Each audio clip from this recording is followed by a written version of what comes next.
ये दुनिया एक किताब है और जो लोग यात्रा नहीं करते वो सिर्फ एक ही पन्ने पर सिमट के रह जाते हैं। इसके बारे में तो शायद आपने बहुत सुना होगा, लेकिन गौर से सोचा जाए तो वास्तविकता में ये बिल्कुल सही है। ये दुनिया इतनी बड़ी है कि इसे पूरी तरह घूमने के लिए तो कई जीवन लग जाएंगे, और अभी के लिए मैंने सिर्फ एक ही पन्ना पलटा है। हाय, इस शो में आपका स्वागत है। मैं कटरियोना एक ऐसे शहर में हूँ जहाँ सैकड़ों टावर्स और दुनिया का सबसे बड़ा कासल है, और वल्टावा नदी भी यहाँ बहती है। पता है मैं कहाँ हूँ? जी हाँ, इस वक्त मैं चेक रिपब्लिक की राजधानी प्राग में हूँ।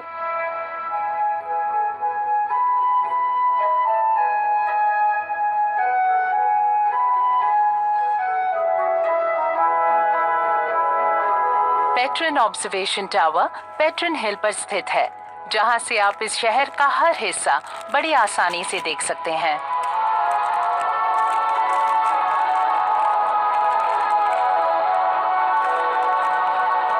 जहां तक पहुंचने के लिए या तो आप पहाड़ पर चढ़ाई कर सकते हैं या फिर उजैद से फ्यूनिक्यूलर ले सकते हैं, जैसे कि मैंने किया।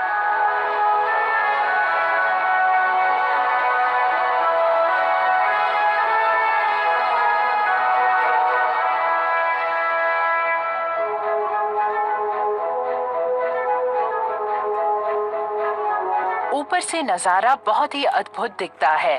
जहां तक चढ़ाई करके पहुंचना अपने आप में ही एक बड़ी कामयाबी है।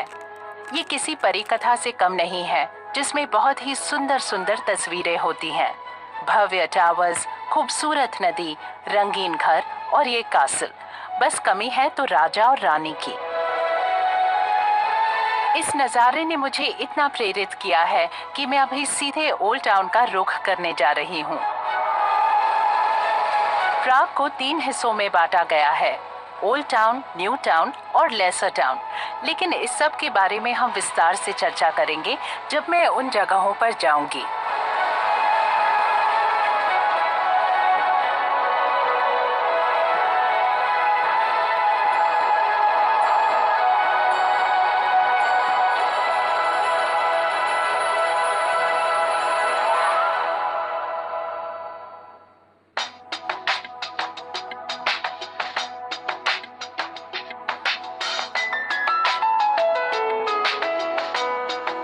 मेरा अगला पड़ाव है चार्ल्स ब्रिज, जिसे गॉथिक शैली में बनाया गया है और ये ओल्ड टाउन को लेसर टाउन से जोड़ता है।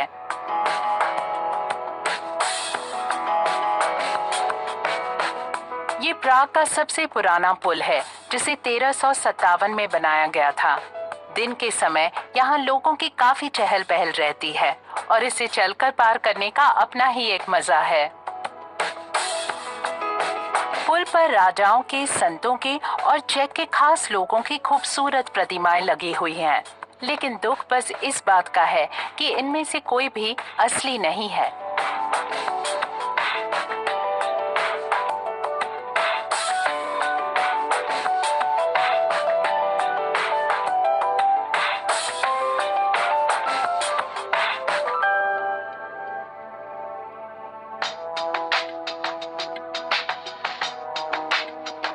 ये है वेंसेस्लास स्क्वायर, जिसका नाम किंग वेंसेस्लास के नाम पर रखा गया, जिनकी प्रतिमा नेशनल म्यूजियम के सामने है। दिन में आप काफी कुछ कर सकते हैं, जैसे कि शॉपिंग, रेस्टोरेंट या बार्स में खाना, या फिर यहाँ के खूबसूरत नजारे देखना।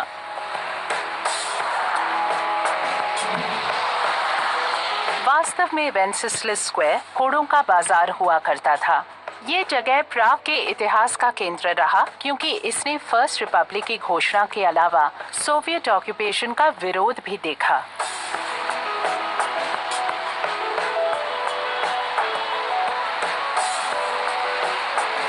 स्क्वायर के आखिर में किंग वेंसेस्लास की प्रतिमा आज भी मानो अपने इस प्यारे शहर को देख रही हो।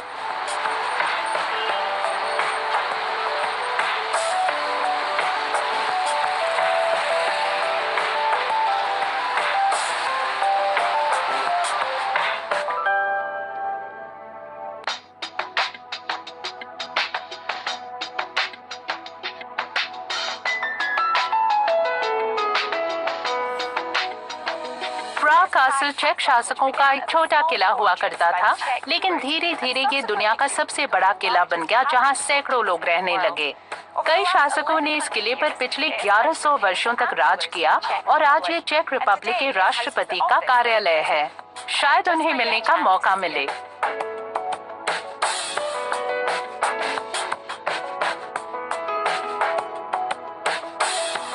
ये जगह यूनेस्को की वर्ल्ड हेरिटेज साइट्स में से एक है और Guinness book of world records में इसका नाम दुनिया के सबसे पुराने कासल के तौर पर दर्ज है।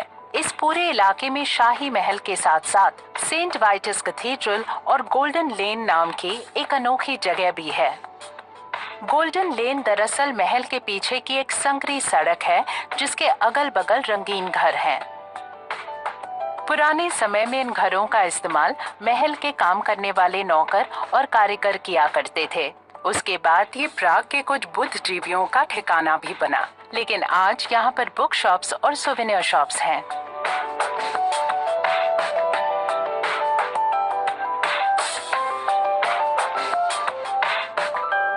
सन 880 में प्रेमिस्लिड राजवंश के राजकुमार बोरीवोज ने इस महल की नींव रखी थी। उस वक्त ये लकड़ी का किला हुआ करता था जिसे मिट्टी के दीवारें घेरे रखती थीं। धीरे धीरे समय बदलने के साथ ये पत्थरों से बने एक मजबूत किले में तब्दील हो गया, जिसकी झलक आज भी हम देख सकते हैं। जो भी शासक यहाँ आया उसने इस किले को अपने वास्तविक रूप से बड़ा बनाना चाहा और यही वजह है कि आपको यहाँ कई शैलियाँ देखने को मिलेंगी।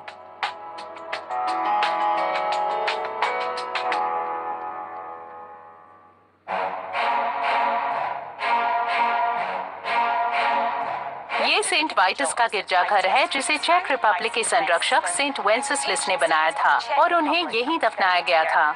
इस गॉथिक शैली के गिरजाघर पर 14वीं सदी से काम शुरू हुआ जो करीबन 700 वर्षों तक चला। ये प्राग की एक अद्भुत विरासत है जो किले के ठीक बीचों बीच स्थित है। कई लोगों का मानना ये है कि सब्र का फल मीठा होता है। ऐसा लगता है कि प्राग वासियों को सेंट वाइटस और इस गॉथिक गिरजाघर के लिए करीब 600 वर्षों का लंबा इंतजार करना पड़ा। इस जगह पर राजाओं का राज्याभिषेक होता था और आज यहाँ पर शाही खजाना और शाही मकबरा है। किले के ठीक बीचों बीच होने के बावजूद इसने शांति से इतिहास को बनते देखा है। इस कासल को अच्छी तरह से देखने के लिए पूरे एक दिन का समय लगेगा, लेकिन यहाँ पर आपका आना व्यर्थ नहीं जाएगा।